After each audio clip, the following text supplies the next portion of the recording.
मंगला विद्या मंदिर की सभी छात्रों को आपकी हिंदी की शिक्षिका लोना का नमस्कार। बच्चों, आज हम हिंदी की पाठ पढ़ने वाले हैं। आज का विषय है भाषा, लिपि और वर्णमाला। बच्चों, मैं आप सभी से कौन सी भाषा में बात कर रही हूँ? हाँ, वो हिंदी भाषा है। आप इस भाषा के बारे में जानते हैं, इसीलिए आपको मैं जो भी बोलती हूँ वो समझ में आ रहा है।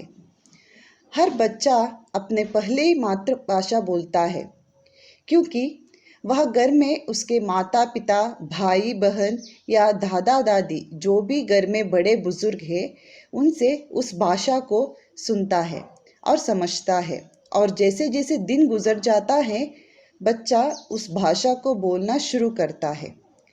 अब आप सब ने जान लिया कि भाषा को हम सुनकर सीख सकते हैं, उसी तरह इस भाषाओं को लिखकर, पढ़कर और बोलकर सीख सकते हैं। तो बच्चों, अभी आप बताइए, भाषा किसे कहते हैं?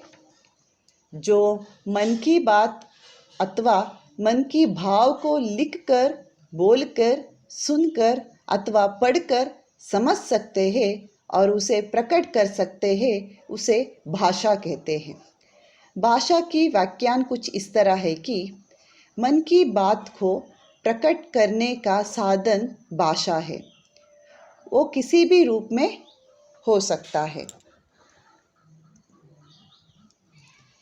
भारत देश में विविध भाषाएं बोली जाती है, जैसे बंगाल में बंगाली, पंजाब में पंजाबी और कर्नाटक में कन्नड़ बोली जाती हैं। हर राज्यों का अलग अलग भाषाएं, आचार, संप्रदाय होता है। भाषा में मुख्य दो रूप होती है, वो है मौखिक भाषा और लिखित भाषा। जो मुख से बोलकर अथवा जो कोई बात कर रहा है, उनके बातों को सुनकर हम विषय को जान सकते हैं, उसे मौखिक भाषा कहते हैं। जैसे अभी मैं आप सभी से बात कर रही हूँ, वो एक मौखिक भाषा की उदाहरण है।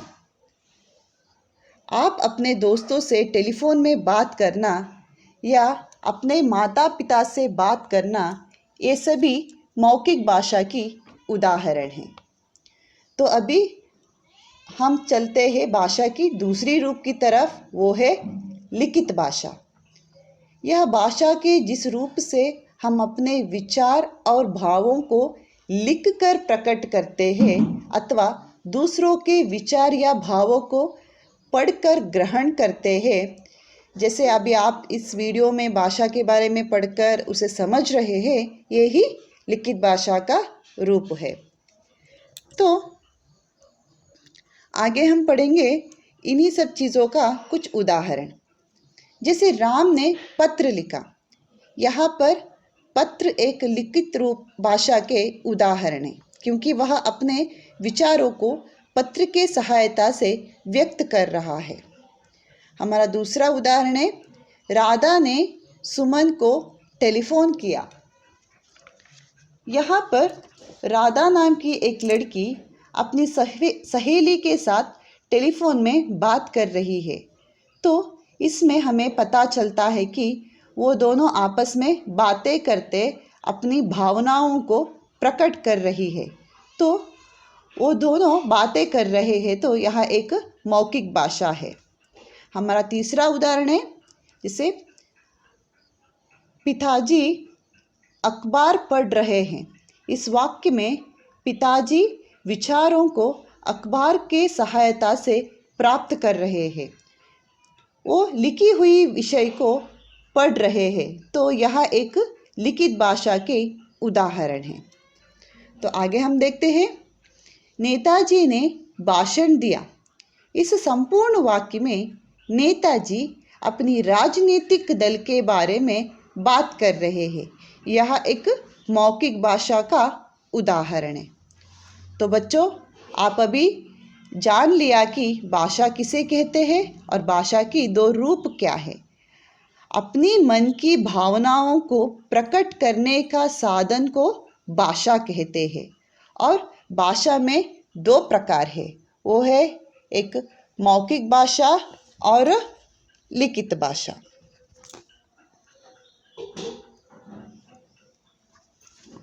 तो अभी हम सब आगे देखेंगे। यहाँ पर कुछ छात्रों का नाम है।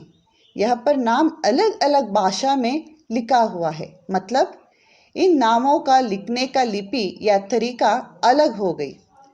नाम एक ही है, पर विविध भाषाओं में लिखते वक्त वह संपूर्ण तरह से बदला हुआ नजर आता है। इसका कारण हर भाषाओं को अपनी अपनी लिपि होती है।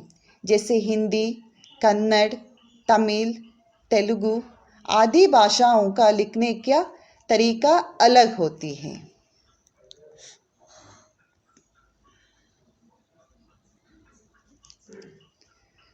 मुंह से निकलने वाली आवाज़ को ध्वनि कहते हैं और मौखिक भाषा को लिखने का ढंग को लिपि कहते हैं। हिंदी भाषा की लिपि देवनागरी होती है। यहाँ पर आप अलग अलग भाषाओं का लिपि और लिखने की तरीका देख सकते हैं, जैसे बंगाली, देवनागरी, गुजराती, गुरुमुखी, कन्नड़, मलयालम, ओरिया, तमिल, तेलुगु।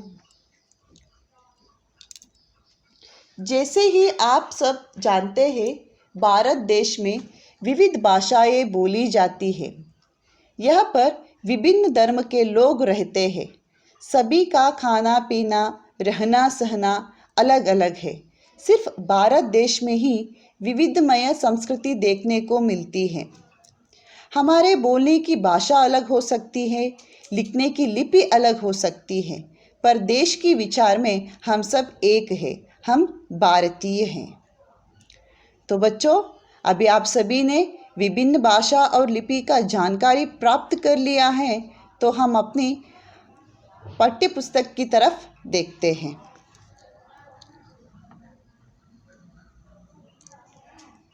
आपका पहला पाठ है समरचक रेखाएं। यह सिर्फ अभ्यास कार्य है, इससे हिंदी की लिखावट के बारे में जान सकते हैं। हमारा अगला पाठ है वर्णमाला।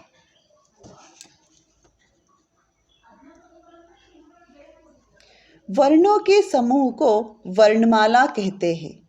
जैसे आप यहाँ पर देख सकते हैं, अ से लेकर श्र तक सब हिंदी की वर्ण हैं। इस वर्णमाला को हम 3 भेद करके पढ़ सकते हैं। पहला है स्वर, दूसरा है व्यंजन और तीसरा है संयुक्ताक्षर। अभी हम पढ़ेंगे स्वर के बारे में। स्वतंत्रता से उच्चारण करने वाले वर्णों को स्वर कहते हैं। हिंदी वर्णमाला में 11 स्वर हैं। वो अ, आ, ई, उ, री, ए, आई, ओ, औ।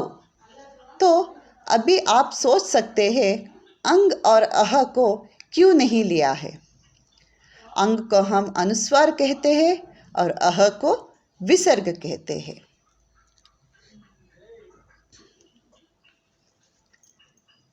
स्वर को 3 और भेद में बांट सकते हैं।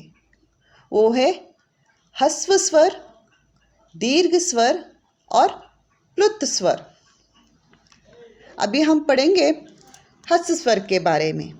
जिन स्वर का उच्चार में सबसे कम समय लगे उसे ह्रस्व स्वर कहते हैं। जैसे कि अ, ई, उ और री। अभी हम पढ़ेंगे दीर्घ स्वर के बारे में। इनके उच्चार में ह्रस्व स्वर से दुगुना समय लगे उन्हें दीर्घ स्वर कहते हैं। जैसे कि आ, ई, उ, ए, आई, ओ और औ। तो आगे हम पढ़ेंगे प्लुत स्वर। ये स्वर ज़्यादातर संस्कृत में आता है। जिन स्वरों के उच्चारण में ह्रस्व स्वर से तिगुना या 3 इकाइयों के समान समय लगे उन्हें प्लुत स्वर कहते हैं। जैसे कि ओम, जब हम ओम लिखते हैं यहाँ पर ओ, उ और म का प्रयोग करते हैं। तो बच्चों, आज की पढ़ाई यहीं पर समाप्त होती है। बाकी की पढ़ाई हम अपने अगले कक्षा में करेंगे। आज की हमारी पढ़ाई था भाषा, लिपि और वर्णमाला। इन सभी विषयों के संबंधित कक्षा कार्य मैं आपको इस वीडियो के साथ भेज रही हूँ। आप इसे अपनी क्लास वर्क्स में लिख लीजिए। धन्यवाद।